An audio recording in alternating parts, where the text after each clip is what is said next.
তিন জায়গায় প্রয়োজনে মিথ্যা বলা যায়। কয় জায়গায় মিথ্যা বলতে? তাওরিয়া মানে কথা একটু ঘুরিয়ে বলবেন। এক নাম্বার, আপনার ওয়াইফকে খুশি করার জন্য, সে একটু এরকম না বলে একটু কৌশল করে বললে খুশি হবে, ওটা বলা যায়। দুই নাম্বার,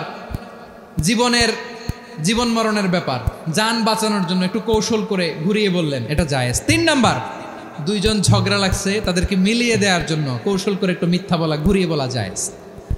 দুইজনের মধ্যে দেখলেন যে সম্পর্ক খারাপ, তো একজনরে বললেন, ভাই সে তো ওই দিন আপনার ব্যাপারে অনেক প্রশংসা। কি আমার ব্যাপারে প্রশংসা? তার সাথে তো আমার মারাত্মক সম্পর্ক। কি বলল? এই বলল আপনি নাকি এই করছেন ওই করছেন, অনেক প্রশংসা। লোকটার মন খুশি হয়ে যাবে তার ব্যাপারে, ঠিক কিনা?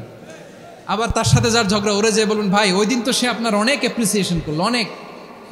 সে তো অবাক, কি রে বলে কি আমার? এই যে দুইজনের ব্যাপারে দুইজনের একটু ভালো ভালো কথা বলে দিচ্ছেন, একদিন দেখবেন রাস্তা দিয়ে হাঁটার সময় একে অপরকে সালাম দিয়ে ফেলছে, সালাম দিয়ে বুকে জড়ায় ধরছে, আছে না নাই? আবার মিলমিশ হয়ে গেছে। কিন্তু আমাদের স্বভাব হইল, দুই প্রতিবেশী যদি একসাথে বসে একসাথে হাঁটে, দূর থেকে দেখলে আমাদের জলে, আছে না নাই?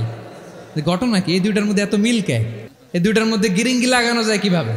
হ্যাঁ, এই বন্ধুত্ব ফ্রেন্ডশিপ নষ্ট করা যায় কিভাবে? এরকম মানসিকতা সবার না, আমাদের অনেকের মধ্যে আছে না নাই?